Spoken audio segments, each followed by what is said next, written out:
nome do Pai, e do Filho, e do Espírito Santo. Amém.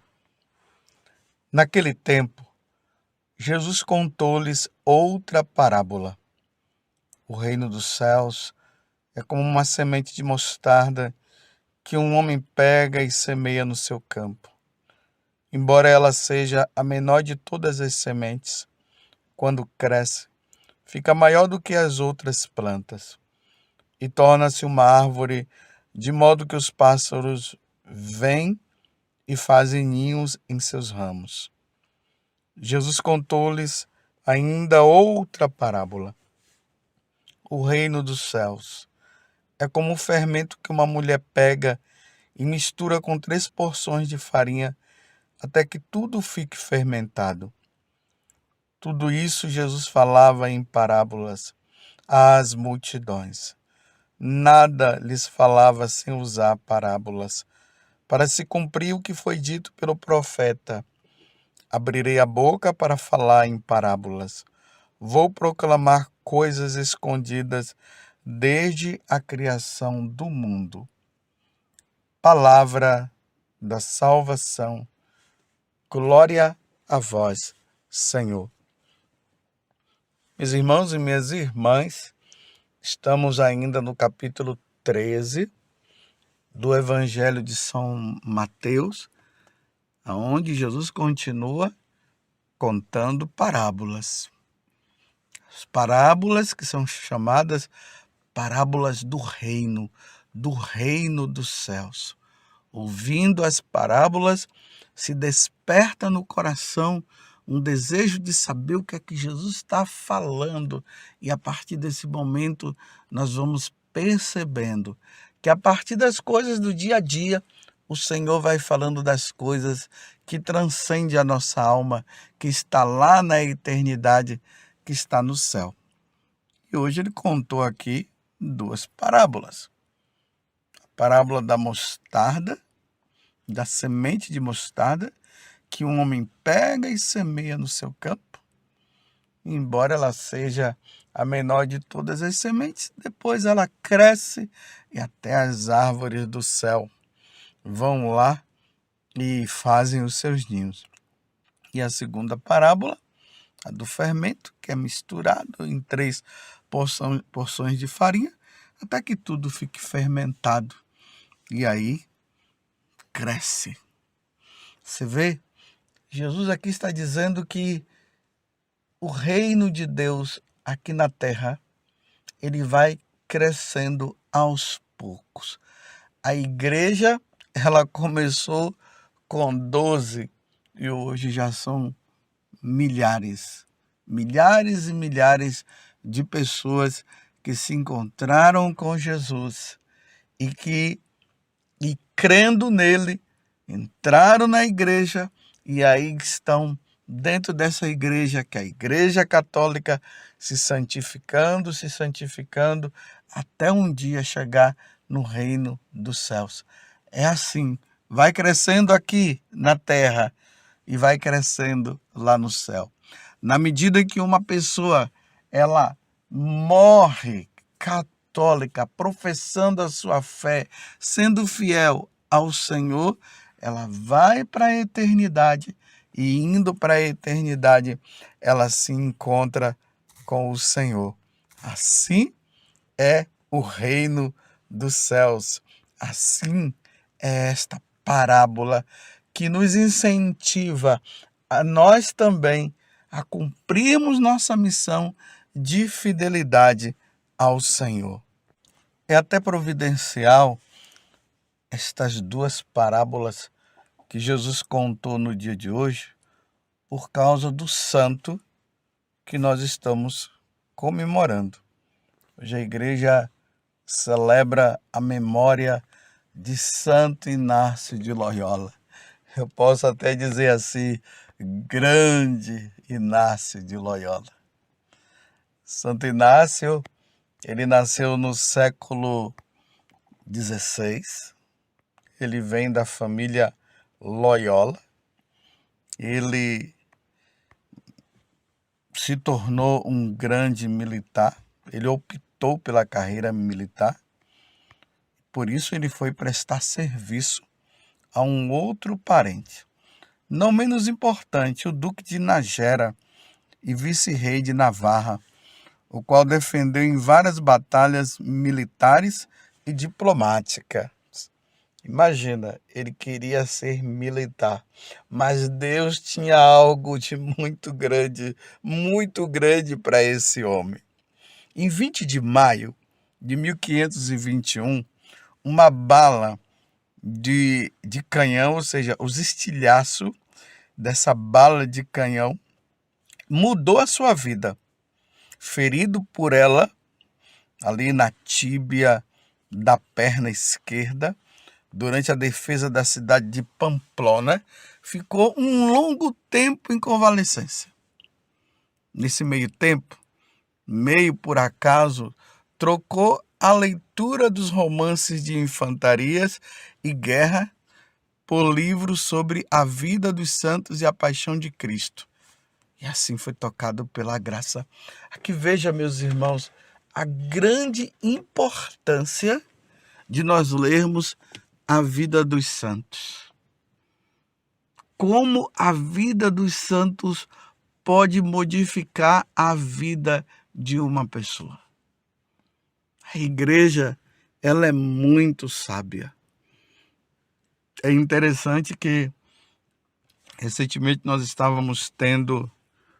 nós, pares da Canção Nova, tivemos um retiro com o bispo de Caruaru, Dom José Rui, e ele falou que antigamente, quando as pessoas lá no Oriente batiam na porta dos mosteiros e elas queriam se tornar cristãs, a primeira coisa que eles davam para as pessoas não era as Sagradas Escrituras, era a vida dos santos.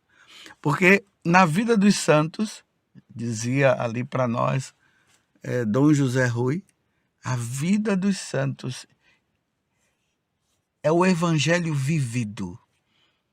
Depois que se lê o evangelho vivido na vida desses santos, aí a pessoa agora está preparada para ler as Sagradas Escrituras. E aí vai ter uma compreensão muito melhor. É a sabedoria da igreja. A igreja foi assim. E foi assim que aconteceu com Santo Inácio de Loyola. Quando ele estava lá com as pernas dele para cima e ele não tinha o que fazer, ele queria ler os romances, porque era isso que estava na cabeça dele, e os romances não ajudavam muito interiormente. O único livro que tinha lá era o livro da Paixão de Cristo. Alguns autores dizem que esse livro é a imitação de Cristo que ele leu, e também o outro livro, que era a Legenda Áurea. Todos esses dois livros você encontra aí na internet, que conta a vida dos santos. E Santo Inácio de Loyola, ele começou a perceber que quando ele lia a vida dos santos, uma alegria tomava o coração dele, uma satisfação tomava conta dele, o desejo do céu, o desejo de ser como aqueles santos eram, o desejo de ser como Jesus, o desejo de amar a Deus sobre todas as coisas. Isso ia crescendo dentro dele e era uma alegria que não passava. Quando ele lia os romances, com as suas ideias, com as suas luxúrias, com os seus prazeres, era uma alegria que era carregada de tristeza. E aí ele entrou num conflito: qual dos dois que eu quero? E ele chegou à conclusão: então, vou ler a vida dos santos. Eu quero ser de Deus. Eu quero viver para Deus.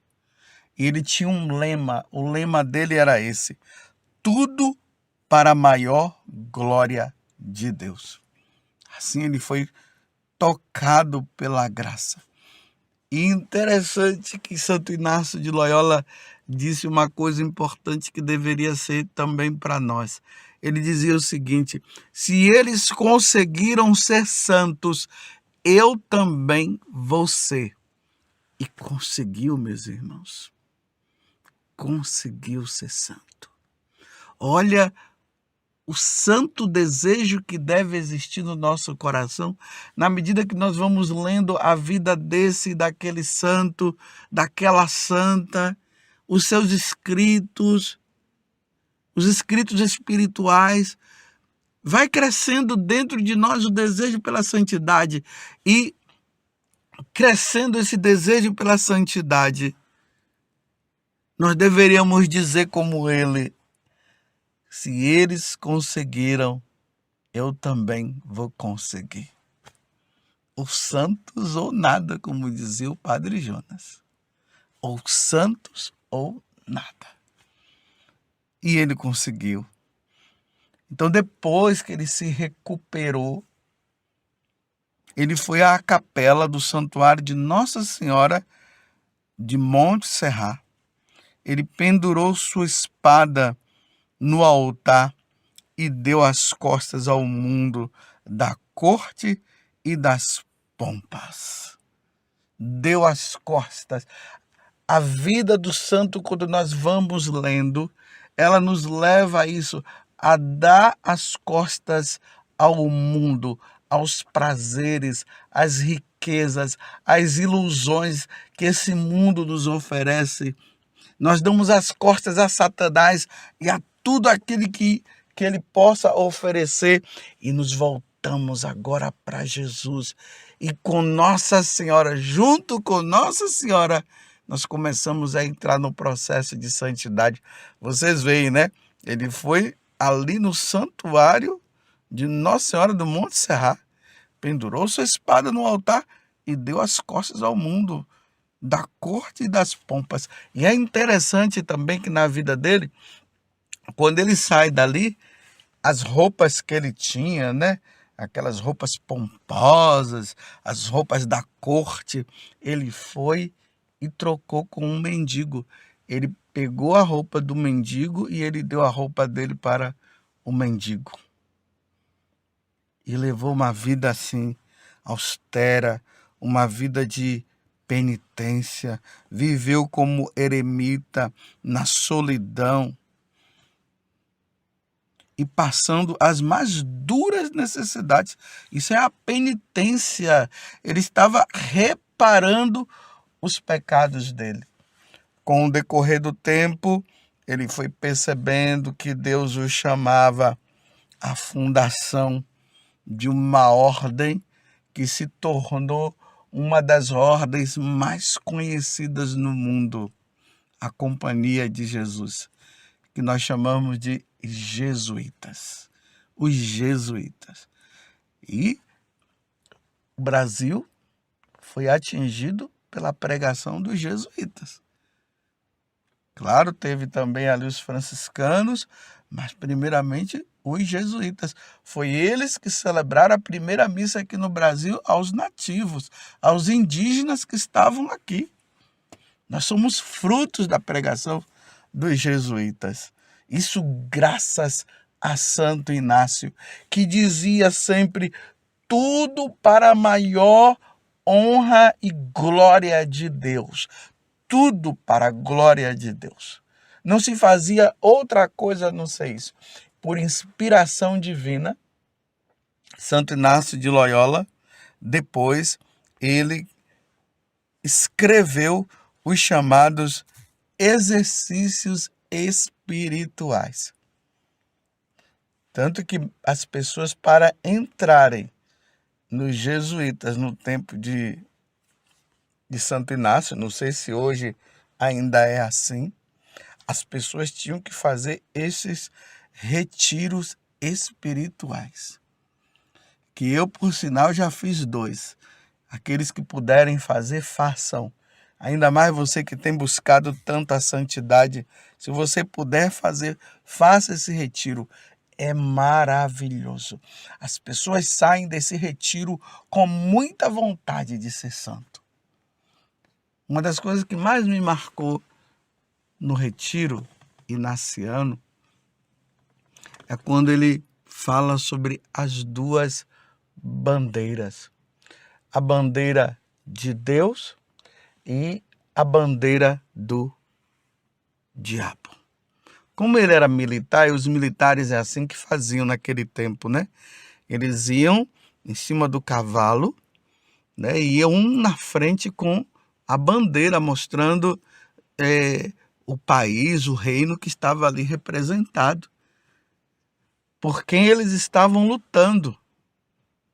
Então ele pega essa situação e coloca assim: existe a bandeira de Deus e a bandeira do diabo, ou seja, a bandeira de Jesus Cristo e a bandeira do diabo. Aí ele dizia: em qual das duas você vai estar? Você vê que o exercício espiritual de Santo Inácio nos leva a uma decisão. Nós vamos ficar com quem? Com Deus ou com o diabo? A nossa vida vai ser voltada para quem? Para Deus ou para o diabo? E aí ele diz: aqueles que estiverem com Deus, com Jesus, jamais perderá. Porque está com Jesus, a vitória é certa.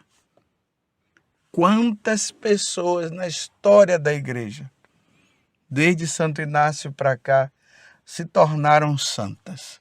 São Francisco Xavier é um deles. São José de Anchieta é outro. E aqui eu estou falando dos jesuítas.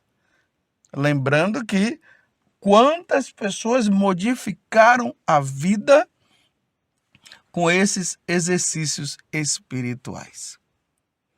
Está aí para você. No dia que você quiser, faça esse retiro que vai ser muito bom. Se fez um bem para as almas, para muitas almas, será que não vai fazer para você também?